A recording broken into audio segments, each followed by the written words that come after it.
Como ya vimos, hay numerosos tipos de funciones, algunas se pueden tipificar y se pueden clasificar. Eh, Vimos funciones lineales, funciones afines, funciones cuadráticas, y vamos a ver otros dos tipos de funciones que también aparecen mucho en la vida real, ahí fuera, en la calle, y son las funciones de proporcionalidad inversa, que ya os sonará de cuando vimos proporcionalidad, las relaciones de proporcionalidad inversa, y las funciones exponenciales. Empezamos por las funciones de proporcionalidad inversa. Cualquier función racional, es decir, que su expresión es un cociente, es una función de proporcionalidad inversa. Su ecuación va a ser y, ya sabéis que y también se puede llamar f de x, es igual a k partido por x, donde k es un número entero y x es la variable independiente. Las gráficas de las funciones de proporcionalidad inversa se llaman hipérbolas y tienen esta pinta que veis aquí. Esta, por ejemplo, es la gráfica de la función 1 partido por x. Entonces, las hipérbolas siempre van a tener dos ramas que van a estar representadas en dos cuadrantes siempre opuestos por el vértice. Por lo tanto, estas siempre son funciones simétricas impares, son simétricas respecto al origen de coordenadas. El dominio y el recorrido siempre van a ser todos los reales excepto el 0, porque a la x no le podemos dar valor 0, no podemos dividir entre 0.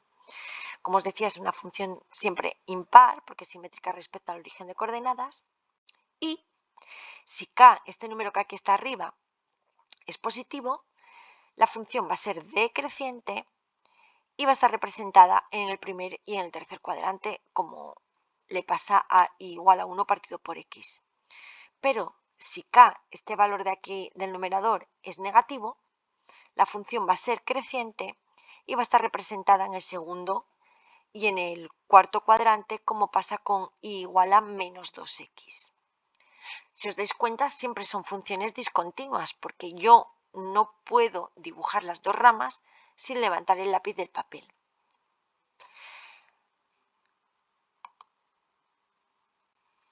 Todas las situaciones de proporcionalidad inversa que podáis detectar en la vida real se corresponden con este tipo de funciones. Por ejemplo, tres compañeras han decidido hacerle un regalo a una amiga por su cumpleaños. Cada una tenía que poner 4 euros, pero si fueran más personas, pues cada persona tendría que poner menos dinero, porque el coste total del regalo pues es fijo. Y nos pide que escribamos la función que representa esta situación y que la representemos.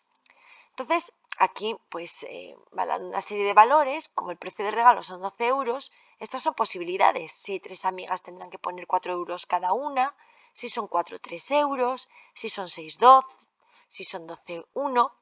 Y en un caso general en el que haya X amigas y tengan que poner y euros por amiga, lo que está claro es que el producto tiene que seguir dando 12. Por lo tanto, ¿cómo calculo este valor de i? O sea, lo que tiene que poner cada amiga dependiendo del número de amigas. Pues esta x pasaría dividiendo y nos quedaría i igual a 12 partido por x. Si yo le doy a x un valor cualquiera que se correspondería con cuántas amigas van a entrar a escotar en el regalo, al dividir 12 entre ese valor calcularíamos cuánto tiene que pagar cada una de ellas. Fijaros que aquí lo que hicimos fue dar una serie de valores a la x para obtener los correspondientes valores de la y. Es una función de proporcionalidad inversa. Luego, en general, también debería llevar una rama aquí abajo. ¿Qué pasa? Que como es una situación de la vida real donde x es el número de amigas y y es dinero, no tiene ningún sentido ni que la x tome valores negativos, porque no puede haber un número negativo de amigas, ni que la y tome un valor negativo, porque no puede haber un número negativo de dinero que yo ponga para comprar un regalo. Por lo tanto, solamente representamos valores positivos de las dos.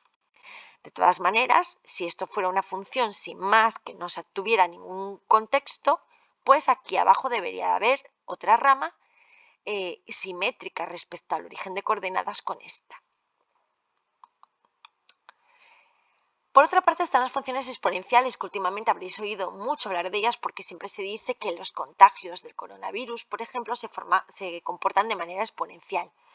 Es una función que a cada valor real x le hace corresponder una potencia, donde el valor de la base va a ser un número positivo y que no va a ser 1, porque si la base es 1, da igual que la eleve a lo que lo eleve, 1 elevado a cualquier cosa, sigue siendo 1, 1 por 1 por 1 por 1, las veces que sea, siempre va a ser 1.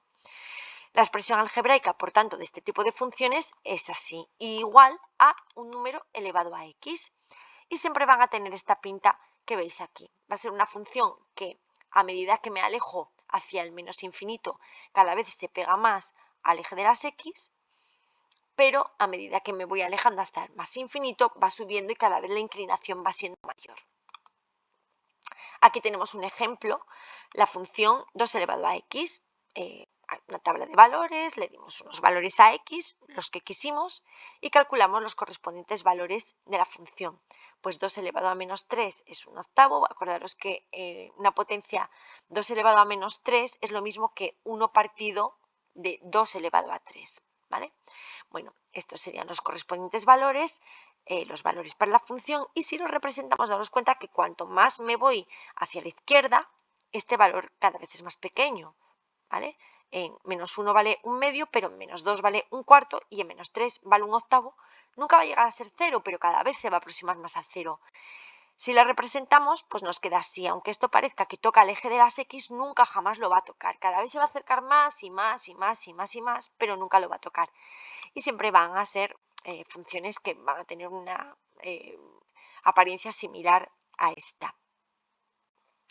¿Qué pasa cuando la base es un número más pequeño que 1? Por ejemplo, 0,5, un medio. Vuelvo a hacer una tabla, vuelvo a dar valores y fijaros qué pasa ahora.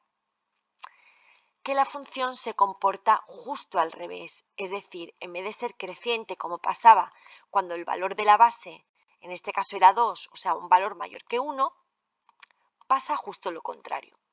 Viene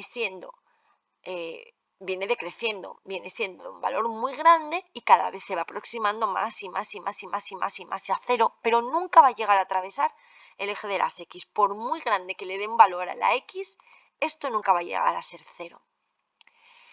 Y aquí tenéis un ejemplo en el que tenemos dibujadas una función exponencial, la y igual a 2x, que es positiva, y la igual a un medio elevado a x, que tiene una pendiente negativa. ¿Lo veis? Además, son simétricas respecto al eje de las y. Es lo mismo va a pasar si represento la y igual a 3 elevado a x y la y igual a un tercio elevado a x. También van a ser simétricas. Por lo tanto, insisto, si el valor de la base es un valor que está entre 0 y 1, porque nunca puede ser un valor negativo, está entre 0 y 1, va a ser decreciente. Sin embargo, si la base es un valor mayor que 1, va a ser creciente. Bueno, olvidé deciros que el dominio en este tipo de funciones es toda la recta real, o sea, de menos infinito a más infinito, y que el recorrido siempre es de 0 hacia arriba. Si os dais cuenta, nunca por debajo de las x hay ningún valor, ¿vale? Atraviesan el eje de las y, pero el eje de las x no lo atravesarán nunca. ¿Para qué nos sirven en la vida real las funciones exponenciales? Pues la verdad es que modelan una gran variedad de fenómenos. Recordé uno que ya habíamos visto cuando vimos proporcionalidad y vimos las matemáticas financieras, si recordáis, cuando calculamos el interés compuesto, en la fórmula del interés compuesto, que era esta, daros cuenta que aquí en el exponente hay una variable, ¿os acordáis? Por lo tanto, es una función que es exponencial. Aquí le podemos ir dando valores a la k y a medida que esto va aumentando, esto también va aumentando. Cuantos más años pasan, más va aumentando el capital final. Y ahora sí que esto es todo. Con esto ya pues conocemos todas las funciones que nosotros vamos a estudiar en la educación secundaria obligatoria, así que te animo a que practiques.